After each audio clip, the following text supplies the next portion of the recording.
భర్తకి భార్య భిక్ష వేయడం ఏంటి అంటే, ఒక రకంగా ఆలోచిస్తే కనుక ప్రతిరోజు భార్య భిక్ష వేయకపోతే ఏ భర్త బతకలేడు.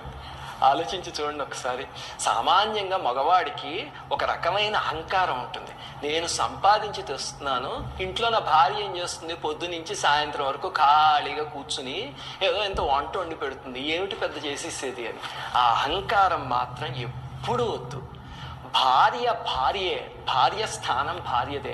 భార్య వండి పెట్టకపోతే ప్రేమగా ఎంత పెద్ద ఉద్యోగైనా ఏ మగవాడికి దిక్కుండదు. ఏదో హోటల్స్కి వెళ్ళి తిందాం అనుకుంటారు, ఎన్ని రోజులు తింటారు? ఏదో ఒక తేడా వస్తే ఆ హోటల్తో పాటు హాస్పిటల్కి కూడా వెళ్ళాల్సి వస్తుంది. భార్య స్థానం భార్యదే. నేను కొంతమంది పురుషుల్ని చూశాను, అంటే భార్య వెళ్ళిపోయిన తర్వాత కొంచెం వయస్సు పెద్దయ్యాక నాకు పరిచయమైన వాళ్ళు అనమాట. వాళ్ళు కన్నీటితో చెప్తూ ఉంటారు, నా భార్య వండి పెట్టినన్ని రోజులు నా భార్య